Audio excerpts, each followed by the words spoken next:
பிரியமானவர்களே, ஆண்டவராகிய இயேசு கிறிஸ்துவின் நாமத்தினாலே உங்களை வாழ்த்துகிறேன். இந்த நாளிலும் நம்முடைய தியானத்திற்காக அப்போஸ்தலருடைய நடபடிகள் 3வது அதிகாரம் 6வது 7வது வசனத்தை நான் வாசிக்கிறேன். அப்பொழுது பேதுரு, வெள்ளியும் பொன்னும் என்னிடத்தில் இல்லை, என்னிடத்தில் உள்ளதை உனக்கு தருகிறேன். நசரேயனாகிய இயேசு கிறிஸ்துவின் நாமத்தினாலே நீ எழுந்து நட என்று சொல்லி வலது கையினால் அவனை பிடித்து தூக்கிவிட்டான். உடனே அவனுடைய கால்களும் கரடுகளும் பலன் கொண்டது. எனக்கு அன்பானோர்களே, அப்போஸ்தலர்களாகிய பேதுருவும் யோவானும் ஜெபிக்கும்படி தேவாலயத்துக்கு போனபோது அங்கே நடந்த அற்புதத்தை இந்த அப்போஸ்தலர் 3வது அதிகாரத்திலே நாம் வாசிக்கிறோம். அங்கே அமர்ந்திருந்த அந்த சப்பானி எத்தனை வருடமாய் அங்கே அமர்ந்திருந்தார் என்பது சொல்லப்படவில்லை. ஆனால் அத்தனை காலங்களாக நடக்காத ஒரு அற்புதம் அன்றைக்கு அந்த மனிதனுடைய வாழ்க்கையிலே நடைபெற்றதை வேதம் பதிவு செய்திருக்கிறது. அந்த மனிதன் பேதுருவிடத்திலும் யோவானிடத்திலும் ஏதாகிலும் கிடைக்கும் என்று எண்ணி அவர்களை நோக்கி பார்த்தான்.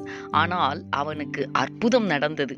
அன்பரே, தடைகளை நீக்குகிற தேவன் எதிர்பாராத விதத்திலே உங்களுடைய வாழ்க்கையிலும் காணப்படுகிற தடைகளை மாற்றி அற்புதம் செய்ய இன்றைக்கும் வல்லவராயிருக்கிறார். அவருடைய வல்லமை அற்புதங்களை செய்ய முடியும். சூழ்நிலைகள் எதுவாயிருந்தாலும் தடைகளை நீக்குகிறவர் கூட இருக்கிறார் என்பதை மறந்து போக வேண்டாம். அன்பானவர்களே, இந்த கர்த்தருடைய வார்த்தைகளை விசுவாசித்து நாம் ஜெபிக்கலாமா?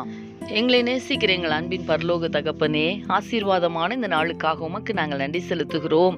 இந்த நாளிலும் ஆண்டவரே, அப்போஸ்தலனாகிய பேதுருவின் மூலமாய் யோவானின் மூலமாய் அன்றைக்கு நடைபெற்ற அந்த அற்புதத்தை குறித்து நாங்கள் தியானித்தோமே.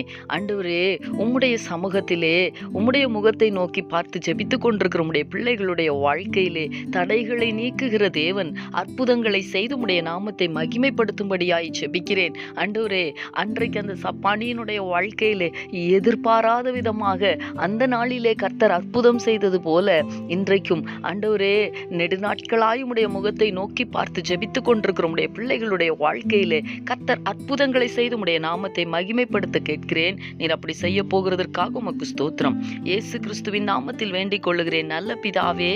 ஆமேன், ஆமேன்.